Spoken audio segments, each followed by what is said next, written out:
part of the fun of being in game in the beginning. But we are finally in game. King's Row is underway. It's going to be Oversalted here on the defense first, going up against the offensive Barcode. Yeah, so let's see how this all works out here. I mean, the defense is going to have to be pretty rock solid. I wouldn't be surprised if Barcode does come out with something a bit different, maybe go for something maybe not cocky, but something that really has that sort of penetrating power to get over on towards this site pretty quickly. I mean, we can talk about the potential Pharah pick here for Wonderfuls, but let's talk about the defensive lineup here, as it's probably a little bit more pertinent at this stage. Defensive Diva I find very interesting out of Nex here, and Leaks, I'm going to go with Leaks, it's probably Lex, but who cares, on the Soldier 76. They're the two things that really stick out to me here. Yeah, it's interesting that you do have the defensive 76 coming out here and defensive Diva. Diva, of course, there was a point where people were running her on everything when she first got buffed. Now, of course, she got nerfed in the last patch, and people weren't actually running her quite as much anyways. They sort of had Diva Mania for 2 weeks, and then she became more situational once again. And yeah, we'll see if it works out. It's a unique look, if nothing else. But take a look here at the offense as it comes out. Speaking of unique looks, Wonderful's still looking like he's going to stand the Pharaoh, though I don't know about that. They would have no big tank here, and Wonderful's is their tank player, so I think he's going to swap off. And there it is. He's going to the Reinhardt. Steel is going to be on the Hanzo, perhaps. And we're just getting trolled all around here. You know, this is the worst thing about teams. And Mendo's actually like delaying his own loadout here because he's seeing in spawn as a Torb. Yeah, I'm not sure why that. Oh no, I think it was okay. Now he's gonna be playing the Hanzo, so maybe still fight a scatter arrow, and then he had to switch to Zarya, so Mendo could switch to the Hanzo. That might be the case here, but either way, coming in with a little bit more of a standard team composition now. The Zarya will be there for Steel, and yeah, it will be Mendo just trying to fire some shots here from up above. Again, not quite the full sort of roll the dice pick comp you see when you throw a Roadhog in the mix, but still. We can do a lot of work here, and there is the Graviton Surge Dragon Strike combo available to him now as well. Shovel Hook goes down early on. That's not what you want. Lex is up top side here trying to spread some damage, but slowly but surely, Barcode will advance onto this side.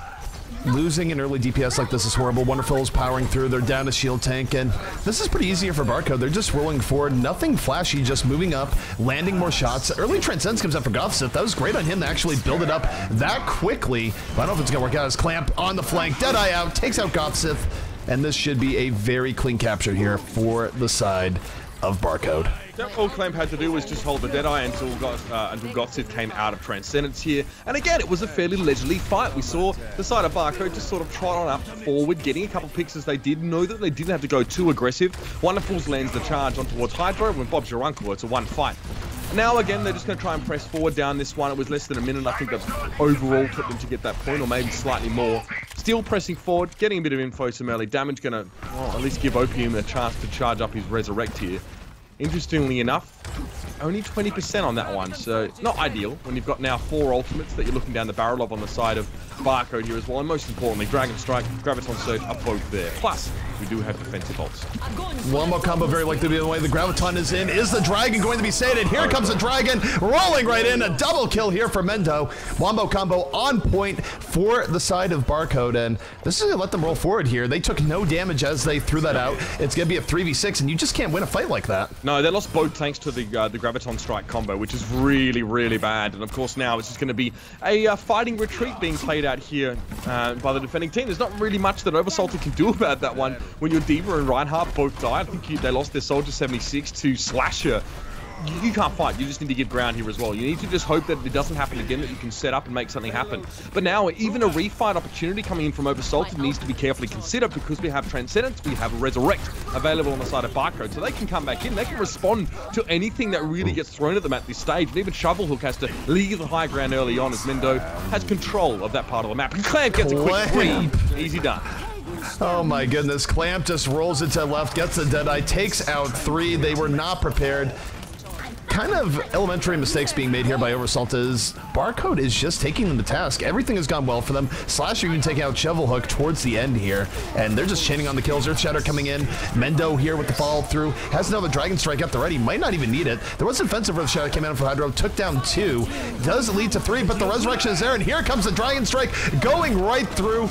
Reinhardt's somehow alive for a little bit there, but will go down as this is just Barcode laying in the pressure as they see fit, and it's working out. Yeah, Wonderfuls gets the charge charge on towards next there. He's desuited, picked up fairly quickly now. You can see OPMX trying to look for a chance to sort of charge up, but it's just not going to happen. And that is a very bulk standard approach there from Barcode and fairly easily fixed up. They wanted to die there. They knew legit had the res available. They were hoping to burn as many ultimates on the side of Oversalted as possible, and as easy as that. Really, at no stage, I think, where Barcode really tested. And this is the risk you take. You pick a map that everyone sort of should know, and you expect to win. It's just not reasonable at all. You could see didn't have to be a lot of strategy there for Barcode, but I can guarantee you, if they had to rack their brains even slightly, they would have been able to. Yeah, that was pretty rough. I mean, I would say not only was there clearly a map difference here in just how well Barcode knows the map, but it was also just mechanical. They were winning fights off raw, pure mechanical skill there. Even when players of theirs got into bad positioning, they were still able to win the fight in the end. They weren't getting punished much at all from the side of Oversalted. And Oversalted, I mean, think about what's going to take for them to change their fortune here in this matchup. There's 429 remaining in the time bank, which for a payload map is a huge amount. So to somehow bring this back, what were they going to have to do? Number one is that they're going to have to play this map better on a positioning, just strategy standpoint, but they're also going to have to bring up their mechanical play quite a bit as well. And it's hard to do that in the span of, what, 2 minutes between rounds? Going to be rough here for Oversalted. Yeah, I mean, at this stage as well, I don't know if they're going to go with this composition. I mean, a triple tank, triple support comp without Roadhog is a little bit interesting in my opinion. You obviously lack damage, so I'd like to see a little bit of a change to that composition, maybe a tweak here. Defensively though, as well, we see Steel is going to be on the Roadhog himself, Mendo going to be on the Mei here. So look, when you set such a good pace and then you bring the Mei in, you're very much just compounding the problem for the team that is behind. Even if this first point goes down, I mean, God forbid, even if we actually see the map finished by Oversalted here, there already would have been time bled away from their bank, purely on virtue of using things like Steel's Whole Hog, using that ice wall, and just any other sort of delay tactics. So, you know, if you're the side of Barcode right now, you're really not worried. We're going to have to see. It is going to be the triple tank composition here. No Roadhog to speak of. Yeah, and we'll see if it works out. Going in, of course, we have seen a lot more on a play. And, oh my goodness, they're not wasting any time whatsoever. Oversalted running right in. And Next actually able to get the first kill on the Wonderfuls. First pick off. They're rushing in. Next getting all sorts of value on this. Winston, the backline, was triple cleaving. And right now, some degree of trouble here for Barcode. They are fighting it back. Clamp and Steel with the pick off each. Moving back into Steel. Back to full HP. Chasing in Ana. Gonna get the hook. And that's gonna be Steel and Clamp saving what could have been a very bad situation. Yeah, Clamp having to fight up there and get a couple of kills, and Steel with 2 off the back, and now another hook on towards Opium. So 3 kills in very quick succession for Steel, and it is going to be a very sheepish Next having to back on out. I don't think they have enough damage for this, honestly. I think it was a good opening there. Next gets on towards Wonderfuls, but you're not actually taking any damage away from the defending side. You need to deal with things like Mendo. Clamp needs to die first, for God's sake, and it just didn't happen. Now, the res already available. The problem is that they have a lot of beefiness when they go in, and they were able to get 1 pickup. They don't have any explosive damage. Shovelhook, though, does have the Graviton up. He did do enough damage in the last. Pulls in 3 for this Graviton. Gonna get stymied, though, by the Transcendence. Clamp does not care. And this is a pretty good response here from Barcode. They don't fall to the Graviton. Clamp is going to be coming right back in. And the Blizzard just setting them up. Everyone getting frozen as once more Barcode going to take this fight. Yeah, I mean, 2 people caught in the Blizzard there as well, but I mean, Clamp picked off Shovelhook there just after the Graviton Surge went out. There was just not enough follow-up at all. Shovelhook now probably going to get picked up and stagger things out just a little bit more. Steel hits him with the right click at the perfect range to blow his brains out. And again, 2 minutes, 20 seconds left on the clock. I don't really see where this composition on the attacking side can actually isolate those key threats on Barcode and deal with them, or let alone get enough ground without taking huge amounts of damage. I can see they want to fight there, but who's going in with Next? Really? Not really anyone at this stage. They put a lot on that Winston there. I mean, you know, Lex from the background could try and, you know, go for a nano boost here and make something happen. It has to be the plan. Hydra does get nano boost. He's going to charge in. Clamp actually goes down to Hydra. He manages to connect with him there, but there's the Earth Shadow. That's a big one. That's a 4-man Earth Shadow now. Wonderfuls is put to sleep mid-charge though, and the res comes out. Steel's back on his feet. Slasher coming back in with Clamp there. Mendo goes straight into Ice Form as he drops the Blizzard, but there's no one to be caught, you know, because they're already dead. It was a good series of counter ults coming in here from the side Barcode. They're going to clean up the last few people here. Clamp and Mendo on the triple kill at the very end. But really, you're asking, what was their hope there? Their hope was that they needed Reinhardt to get a big Earth Shatter, knock down 3-4 people, have nano boost right there with it. Slasher did not have Transcendence to start the fight, and if they were able to get that opening, I think they had a shot, but just given how Barcode's position, given how experienced they are, they weren't going to give Hydro an easy Earth Shatter, and in fact, Kotstith right now losing the Zen v Zen battle. battle. This is going to delay the offense even more, and Uber, they're going to be down to their last push here just to take this. Let's throw the time bank away. They're about to lose here in point A. Yeah, that's right. They're going to get full held here. We at least see Lex now switching over towards a Soldier 76, but I wouldn't really consider that to be direct damage. It's not going to help them really once the rubber hits the road and they're actually brawling up on that point. Yeah, you can get a bit of poke down, a bit of chip damage away from shields and the like, but Lex needs to get in the fight with his team. We have an Earth Shatter still for Hydro. GosuGamers also has a Transcendence, so once the boots are on the ground and I guess the sparks are flying, that is going to be helpful. They need to be able to get to that point without taking damage, without getting picked off. See, there it is. GosuGamers get picked off by Steel on the right side there. A hook comes in and connects quite easily. And Wonderful's now and the rest of his team. They're just going to move up. Slasher picks off Shovel Hook, and this is before the fight's even started. Hydra coming at the Earth Shower does knock down 3. If there's any opportunity here, it's going to be off this, but they're still down so many people. It's not going to matter. The counter Earth Shower from Wonderfuls takes out 2. Clamp and Steel there at the fall through, and with 12 seconds remaining, this is going to be Zoom Yada gang onto a point, but GosuGamers, if he wasn't picked off Uber, he could have used this in the last fight, and maybe we have a different scenario. Yeah, and of course, he was up towards the side on his own, and Steel was more than happy to pick him up there. We won't see an overtime here. That will be it.